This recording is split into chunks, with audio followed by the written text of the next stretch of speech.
All right, welcome back. So we're going to talk about how cells communicate with each other, often called the signal transduction pathway. So this is a little review for you, so let's get started. All right, so if you remember, we have things called ligands.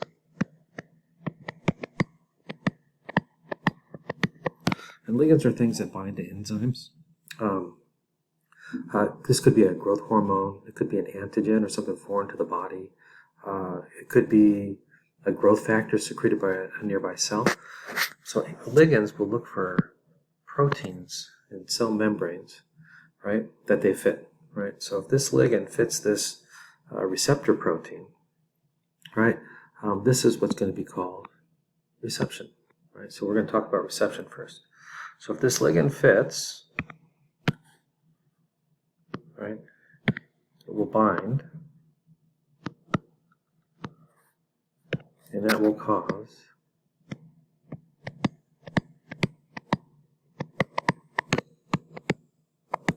a change in conformation. Remember, conformation is 3D shape, so it's going to change the 3D shape of that receptor protein, and that's going to cause something to happen. And what this is, so if this is, for instance, a G protein,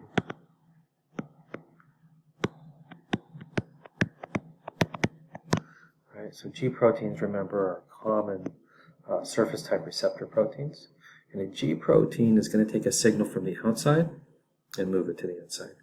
So this G protein has a subunit here, and this subunit, right, will be activated with GTP. The reason why it's called a G protein, right, it's activated with GTP, and this subunit will move over to a second molecule, right, and this second molecule, so this one right here,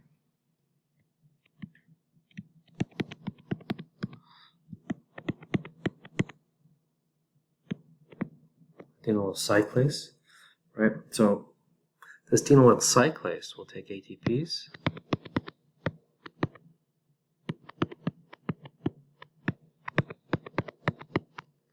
right?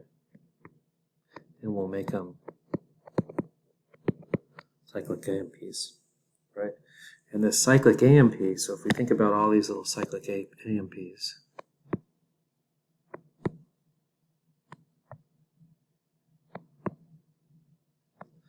these right here will become my secondary messengers.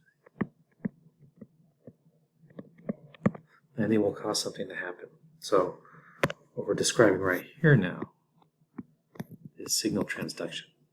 Okay, so signal transduction is going to be taking that outside message, and we're going to be making it to inside and causing something to happen. All right, so my signal transduction will then cause a cellular response. So my secondary messengers, right, might move to what's called a kinase. So this could be a kinase. And that kinase starts reaction. So if you look at my kinase, it has an active site, right? So it's an enzyme of some sort. And this kinase is going to provide energy.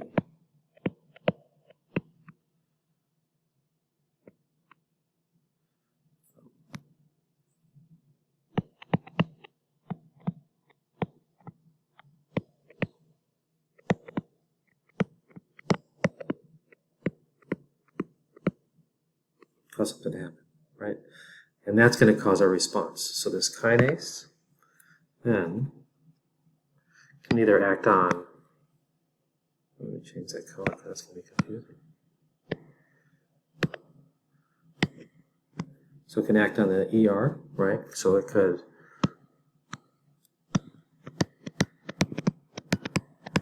just change proteins, or this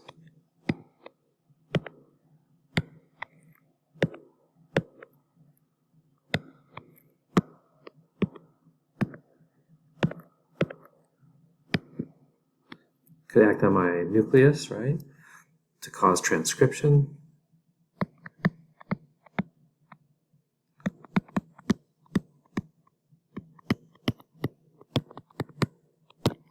Right, so it can change proteins, it can cause transcription, but all of that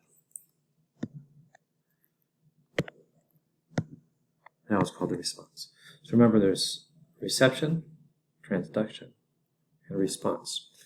Right? So that's a simple transduction pathway, but it doesn't always work that way. Right? Nerve cells, right, do what are called synaptic signaling. So if you think all the way from your brain to your fingertips, a message has to be sent from your fingertips to your brain and back from your brain to your fingertips. So anytime you touch something, that message has to be sent both ways. The way it's sent both ways is we have cell nerve bodies, right? So important things here, right? We have cell nerve bodies, right? So cell nerve bodies start a signal, right? So the cell nerve body starts a signal, and the signal then, right, we have long parts. So we have a cell nerve body. We have long parts of it called axons, right? So this message gets received by the nucleus here, right? And this starts a message. And this message will jump quickly down an axon, right? So it's going in a signal direction. And then it's got to be received by another nerve body, right, to go to the next. So from your fingertips to your brain, it's not one connection. It's all these different connections, right? So there'll be a short connection here, and there's a long connection up your arm, right? Then your spinal cord, and it's got to go from your spinal cord up to your brain, and then it's going to go back the other way, right? So the important part, the really important part of this is right here in the synapse. Okay? So if we talk about the synapse, this is what the synapse looks like. So we've got the nerve body up at top, and it's just coming down, right? So signal direction, we have the synaptic terminals. So right here is a synaptic terminal, right? So this is an axon terminal, right? So this is coming away from, axon means away from the nerve body, right? And then the synaptic cleft, the dendrite. So if we look at here, these little fingers coming off the nerve body, right? So these little things right here, right, are the dendrites. So the terminal axon is going to have to communicate with the dendrite of the next cell. And the way they do that is within there we have neurotransmitters.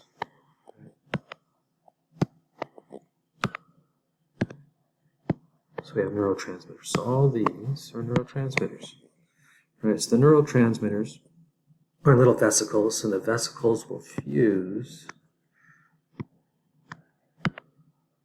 Keep losing my pen. They'll fuse with the end of that axon terminal, and they'll release what are called neurotransmitters. So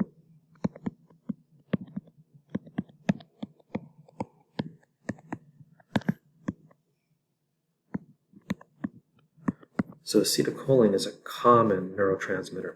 So it's released, and it hits a receptor, just like the signal transduction pathway. So it hits a receptor, and it lands on this receptor. So this little neurotransmitter is landing on that. There'll be another neurotransmitter. So if you need a small response, you release a couple neurotransmitters. If you need a large response, you release a lot. And these neurotransmitters are going to cause things to happen, like in that G protein, like opening up a channel, and then we can get things like calcium ions to flow in, right, to conduct a response. So as long as the acetylcholine is attached, that calcium channel remains open. Well, the problem is, right, do we want that calcium channel to stay open? So if the calcium channel is open, it's saying contract your hand. Oops, let me go this way. As long as that receptor is there, my hand's going to be contracted. That's called tetanus, right? So what I need to do is get that to release, right? So I can close that channel and the calcium will stop flowing in. So we'll eventually need enzymes, right, to come take those neurotransmitters off, and it resets the whole system so it can again send another message, right? So if the message is strong, it's going to release a lot of those neurotransmitters, so it can land on every single one of these, right?